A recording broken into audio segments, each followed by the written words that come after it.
would like to read a very special story for you today. It is called The Little Chapel That Stood. This is about the September 11th day. There was a horrendous terrorist act that happened on the United States soil. But there was a little chapel in New York that stood, and it is a symbol of hope in New York City. Let's read about this special chapel.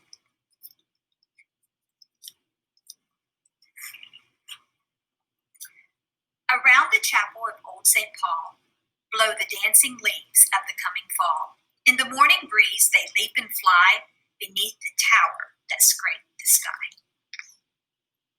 George Washington's family worshipped here. Alexander Hamilton's grave lies near.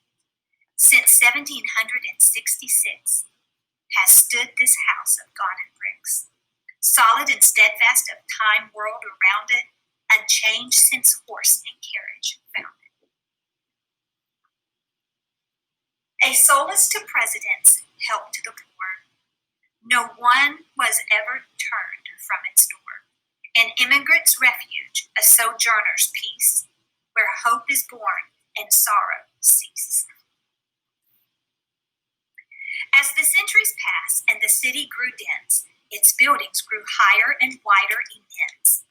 And tallest and grandest, the city's great pride, the New York Twin Towers rose up by its side.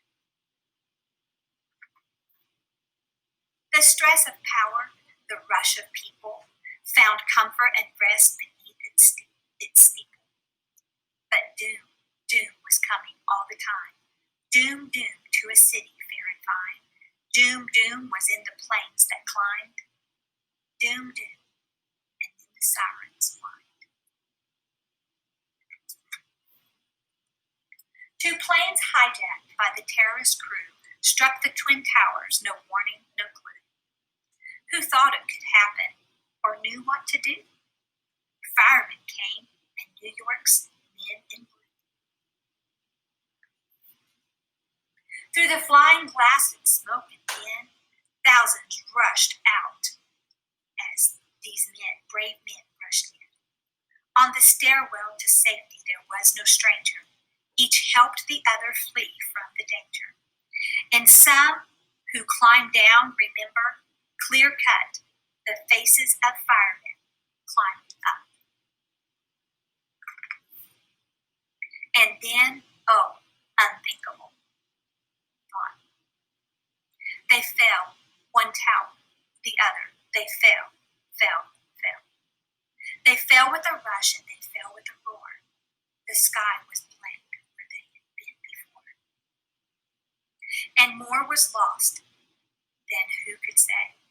It was our hearts came down that day. Through the clouds of black, no one could see how far spread this calamity. The giants around it had come to a fall, but not the chapel of Old St. Paul. It was something of wonder, a symbol of grace. The steeple's still there, not a brick out of place. Some say the giant sycamore wood had saved the little chapel that stood. The old chandeliers that they had packed away through 2 world wars, they did not sway. Then the crystals reflected a busy scene when the doors opened up to the rescue team. There were firemen's shoes on the old iron fence where they had earlier hung them in haste, quick and tense, as they pulled on their boots and raced to the towers, climbing melting still to flaming showers. Oh, what gallant men did we lose, who never came back to get their shoes. Ground Zero smoldered, dark and grim. Our hearts stood still. Then we pitched in.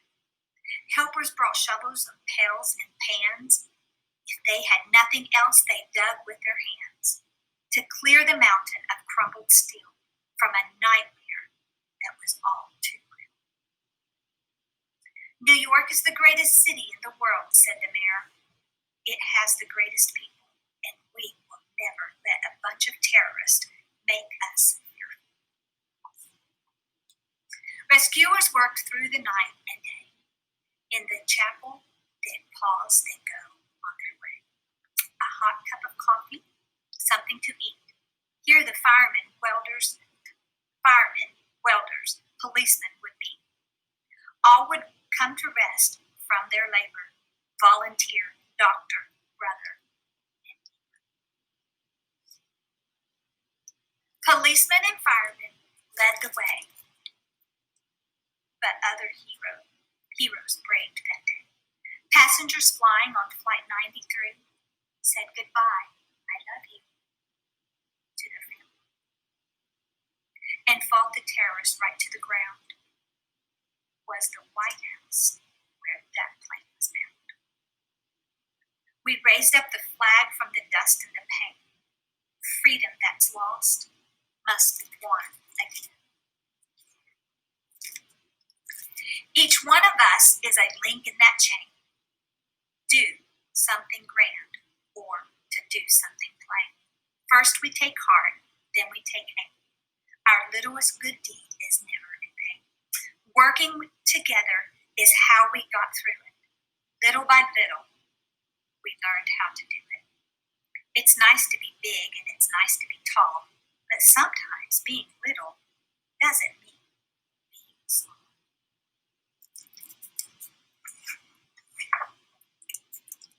Just like the old chapel of old St. Paul, hear the bells of freedom and what they say. Terror may come, but it will not stay.